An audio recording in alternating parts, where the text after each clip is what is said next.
नमस्ते बच्चों, आज हम शुरू करेंगे पाठ 2 कहानी लेखन स्टोरी राइटिंग। युगों युगों से कहानी कहना और सुनना आरंभ हो गया था और आज के आधुनिक युग में भी कहानी का सिलसिला जारी है। बच्चों को कहानी सुनना और पढ़ना बहुत अच्छा लगता है। कहानी लेखन एक ऐसी कला है जिसे अभ्यास द्वारा सीखा जा सकता है। एक अच्छी कहानी लेखन के लिए कुछ बातों को ध्यान में रखना जरूरी है जिससे कहानी सरलता से लिखी जा सके। कहानी लेखन की कुछ महत्वपूर्ण बातें। नंबर 1, कहानी के लिए आकर्षक एवं छोटा शीर्षक देना चाहिए। नंबर 2, कहानी रोचक एवं प्रभावशाली ढंग से आरंभ करनी चाहिए। नंबर 3, कहानी विषय अनुकूल एवं शिक्षाप्रद होनी चाहिए। नंबर 4, कहानी सदा भूतकाल में लिखनी चाहिए। नंबर 5, कहानी की भाषा सरल और रोचक होनी चाहिए। नंबर 6, कहानी के अंत में उससे मिलने वाली शिक्षा अवश्य लिखनी चाहिए। नंबर 7, कहानी का अंत अचानक या अटपटा न हो, इसका ध्यान रखना चाहिए।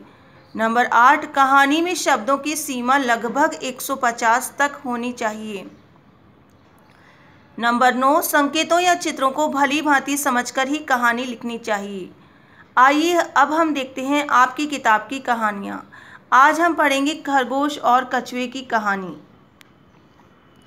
किसी जंगल में तालाब के किनारे एक खरगोश और कछुआ निवास करते थे। दोनों में अच्छी मित्रता थी।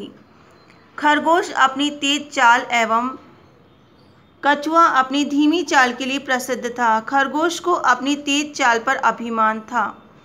इसी कारण एक दिन वह कछुए की धीमी चाल का मजाक उड़ाने लगा।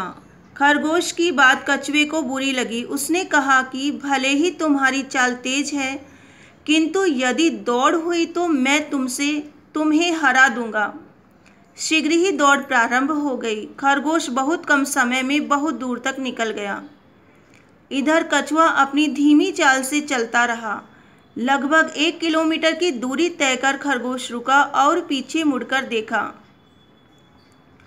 कछुए का कहीं अता पता नहीं था। जब खरगोश को कछुआ दिखाई नहीं दिया तो उसने सोचा कि कुछ देर आराम कर लिया जाए।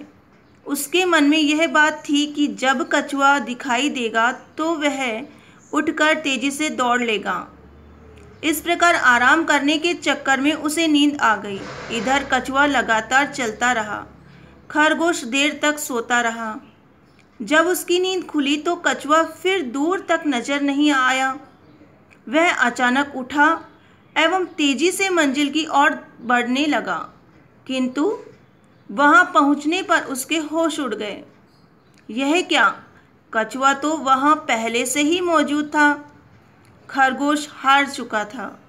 उस दिन से उसने कछुए का मजाक उड़ाना बंद कर दिया। शिक्षा: लगातार चलने वाला ही विजयश्री को प्राप्त करता है।